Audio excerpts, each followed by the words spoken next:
Hey guys, Matthew here, and today I want to bring you guys a video on how to craft some pretty endgame bows for elemental hits. So it'll look something like this. Now this is not necessarily the best possible outcome. I did get attack speed while rare or unique enemy is nearby on the Unveil, but you could also get something like crit chance and then craft on attack speed. You could get something like crit multi and craft on attack speed. There's multiple different outcomes and I'll talk about those in the video. Alright, just first off, before we get going, what I'll do here, just to showcase how strong these bows are, is I headed over to PoE Ninja, and I went to Elemental Hit, and I sorted by DPS, right? So the highest DPS right now in the Expedition League is this guy who's got 11 million DPS. So I press his character, I'm going to grab his POB, and there it is, right? Somehow, I guess he put on some upgrades on his gear or something happened, but there it is, right? So 11,454,000 DPS, so basically 11.5 million. If I take my bow here that I have, right, and I basically throw it onto his POB, you'll see that his damages goes up by literally 10%, an extra 1.1 million. Not only that, this does not count for the fact there's also an additional arrow. So let's just say he's shooting 4 arrows, right? And now he's shooting 5 arrows. That's another 20% damage, technically, right? Because it does shotgun. So there is some pretty crazy amount of damage that he would gain from having a bow like this. Now, his bow is not particularly bad. It's not particularly great either. He has a hybrid bow, which is basically +1 with +2 socketed gems, and on top of that he's got the hybrid of fire damage and attacks with this weapon penetrate fire resistance, and then he's got crit chance and attack speed quality. Like, this is a solid bow, but just to showcase how much stronger these are, I wanted to showcase to you guys, and there it is, right? 10% damage plus an additional arrow. Now, you could also go much further than that on this bow. You could get +2 additional arrow, which is what I was going to do, but there was none available. So let's talk about how this is done, because it's actually surprisingly easy. So the first thing we're going to do is we're going to buy a base. Now, the base is going to be a suffix, and it's going to be fractured. What the mod is basically up to you. The best possible outcome is obviously going to be +2 arrow. The second best, which is what I went with, is +1 arrow. Anything other than that is probably not going to be able to quite compete, because typically the go-to is going to be attack speed, crit, and arrows, right? Crit multi is kind of a wasted stat. It's too easy to get it anywhere else, and there's nothing else that you really care about. So the additional arrows. So just to showcase to you guys how we do that, we're going to head over to PoE.sale, and under the stat filters, we'll just do additional arrows, right? And we want this to be fractured. Now, what's going to be very important, because there's a lot of these bows, is that you make sure that the attacks per second is at least 1.45 on the base. So we're going to type in 1.45, and as you can see, there's not too many options. There's a Grove bow, there's some Imperial bows. Now, the item level needs to be 64, so this is technically fine. Grove bow is not quite as good as Thicket because it has less physical damage on the base, but that's not what we're scaling, so it doesn't matter. This is 20C. This would be a perfect, this would be perfect, honestly, right? This would be just as good as what I made. Imperial bow could also work. It's not quite as good because it's 1.45 instead of 1.5 on the actual base, but still, it's very, very similar. Here's a Thicket bow for 50C, item level 71. This would be basically exactly what I did. So there's not a lot of these. So if you're watching this video and you want to craft one of these, you should probably hop onto that, because they get very expensive very fast and the supply is basically non-existent. Alright, so once you have the bow, the next thing that we're going to do is basically work on the prefixes. That's going to be very important.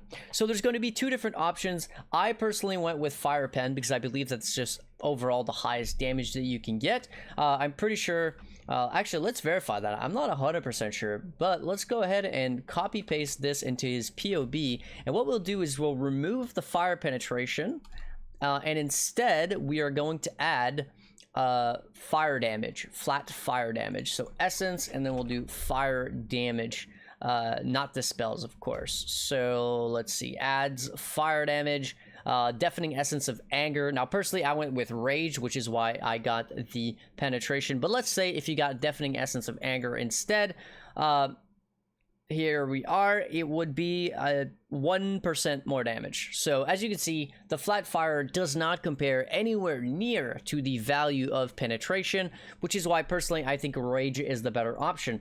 Even a lesser essence of rage, like a shrieking, is still going to be better than a deafening of anger. So we are going to go with Rage for the fire damage penetrate, and the amount that we care about is getting +2 level of socketed bow gems. So it's actually not that hard to get. As you can see here, it takes on average 41 essences, but this is a bit of a lie because your bow is fractured and it does have a suffix, which does make it harder to acquire.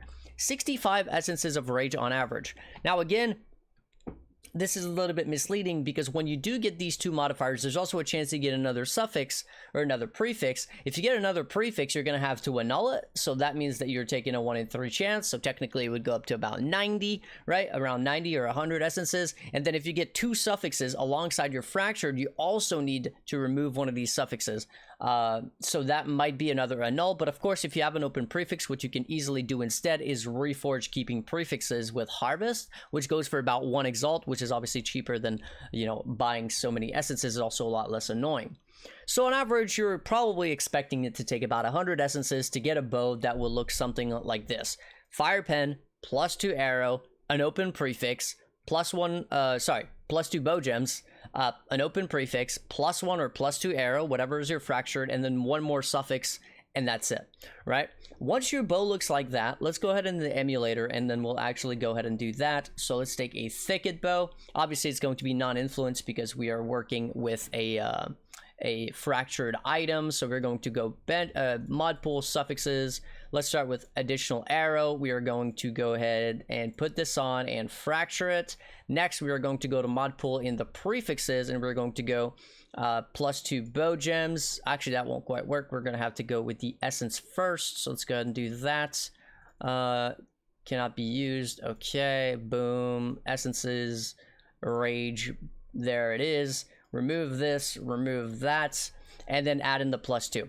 Okay, so your bow should look something like this: +2, pen, +1, and another suffix. So what we'll do at that point is we'll benchcraft cannot roll attack modifiers, because when we do that, there's only a single outcome if we slam an exalt, and that is going to be +1 socketed gems, because there is no open suffixes of any kind, right? 0 open suffixes, and there's no other thing that can happen in terms of prefixes. As you can see, if I try to slam again, it's not going to let me because it can't add anything else, right? So at that point, we've got our 3 prefixes and we've got our actual suffix. So what we'll do at that point is we will remove this, and instead we will craft on prefixes cannot be changed, which is a suffix, and we are going to veiled chaos orb. Now, most of the time it's going to give us just a suffix, veiled, and nothing else. So at that point, we want to make sure that we block something.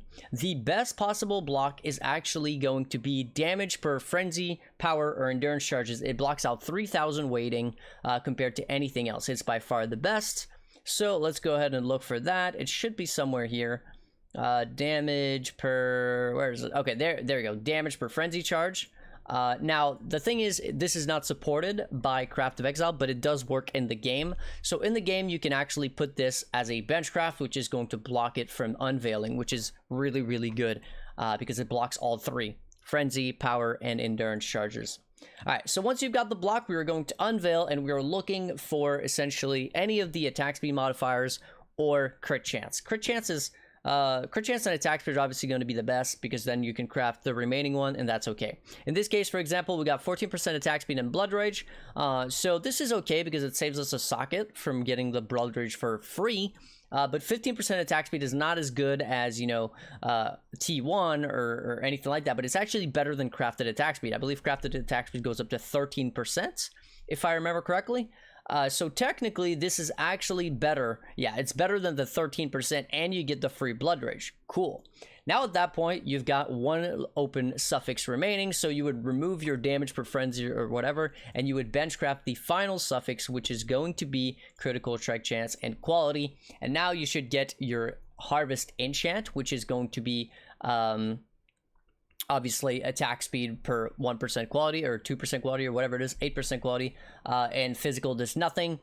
Remember that you want to get as much quality as possible before you actually start the craft, something that I forgot to mention at the very beginning of the video. So what you'll do is after you get the +1 arrow, right, you'll use fossils which are called, let's see, perfect fossils, right? Perfect fossils, it takes on average 15 to get 30% quality, and then you can benchcraft up to 18% quality when you do the crit chance quality, which costs 1 exalt, which can bring your bow all the way up to 48% quality, which at that point you can easily 6 socket and 6 link it if you haven't done it already.